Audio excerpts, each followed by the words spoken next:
I am continuing my reading. What I'm doing in this series is to read through the entire standard works of the Church of Jesus Christ of Latter-day Saints. This consists of the Bible, the Book of Mormon, the Doctrine and Covenants, and the Pearl of Great Price. I am reading in a chronological order of events, not according to publication or volume, so I will be skipping around a bit as I move along. We continue again with Ezekiel. This is chapter 10. He sees in vision, as aforetime, the wheels and the cherubims, and the throne and the glory of God. Remember, this is part of the same vision that he has already been. He had a tour of Jerusalem, seeing the idolatry. Then he saw the 6 men going through, one marking those who would be saved, and the other 5 killing everybody else. This is a continuation of that same vision. Then I looked, and behold, in the firmament that was above the head of the cherubims, there appeared over them, as it were, a sapphire stone, as the appearance of the likeness of a throne. And he spake unto the man clothed with linen, and said, Go in between the wheels, even under the cherub, and fill thine hand with coals of fire from between the cherubims, and scatter them over the city. And he went in my sight. Now the cherubims stood on the right side of the house when the man went in, and the cloud filled the inner court. Then the glory of the Lord went up from the cherub, and stood over the threshold of the house, and the house was filled with the cloud, and the court was filled of the brightness of the Lord's glory.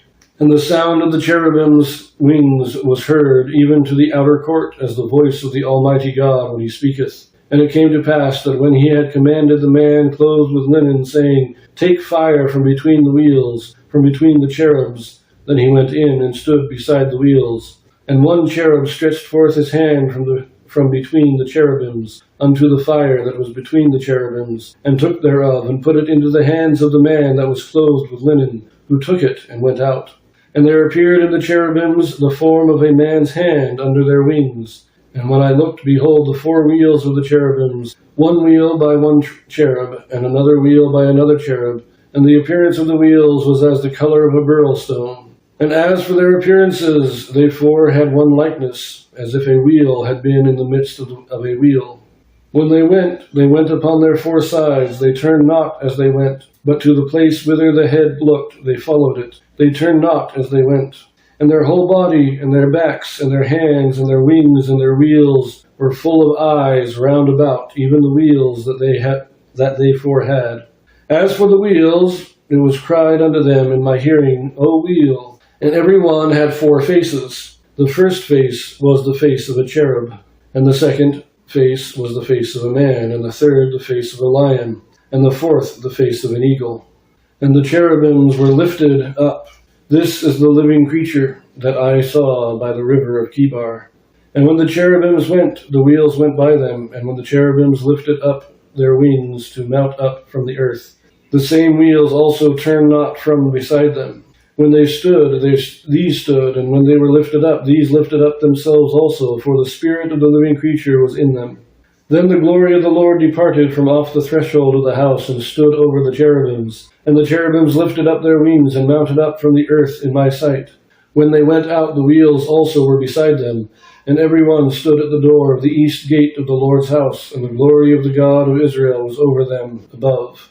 This is the living creature that I saw under the God of Israel by the river Chebar, and I knew that they were the cherubims. Every one had 4 faces apiece, and every one 4 wings, and the likeness of the hands of a man were under their wings, and the likeness of their faces was the same faces which I saw by the river Chebar. Their appearances and themselves, they went every one straight forward. So we are returning to the weirdness of that first chapter, and this is still very weird. The man with the linen. I have to say, this man that is clothed with linen, I get the impression that this is representing Christ. But I don't know. It's a very, very weird thing. He goes and gets coals from between the cherubims. They actually hand it to him. And then we get this, the glory of the Lord came off of the mercy seat, off the cherubims where it sits. Remember, 2 cherubim are represented as part of the mercy seat, and that's where the glory of the Lord rests in the temple. But it came off that and came to the threshold or to the door of the temple, and then we have all this weird vision of the cherubims, which this is an odd thing here, because in the first chapter it says he has the face of a man, lion, bull, and eagle, but this time it's cherub, man, lion, and eagle, no bull. And if these are the cherubim, then how can they have the face of a cherubim? I mean, wouldn't all their faces be the faces of cherubim? So this makes things a little bit even more weird. Because we know the cherubim, true cherubim, are just angels. And angels are men, either resurrected or not yet born, whatever, but they're men. And they represent the figure of wings, as Joseph Smith has said, the appearance of wings in these visions is a symbol of power to move. That's what and the eyes are a symbolic of knowledge and understanding. So they're full of eyes. And they have 4 wings, which means they have great power to move and act and do things. And they have all these eyes, which means they have extreme knowledge, extreme wisdom. But what are these things? Because they're not, it says they're the likeness of a living creature. So they're not real. These aren't real creatures that he's seeing. These are the likeness. These are symbolic things. But what do they symbolize? Now, there are some theories that they're not from, and no prophet has ever declared the meaning of these. They are very similar to the animals that John would see in Revelation, but we are not given any specific meaning for them.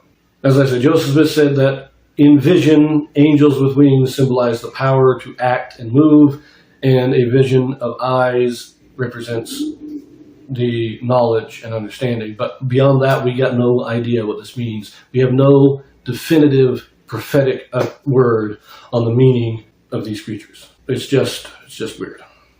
We leave that here, and we'll pick this up in chapter 11. See you there.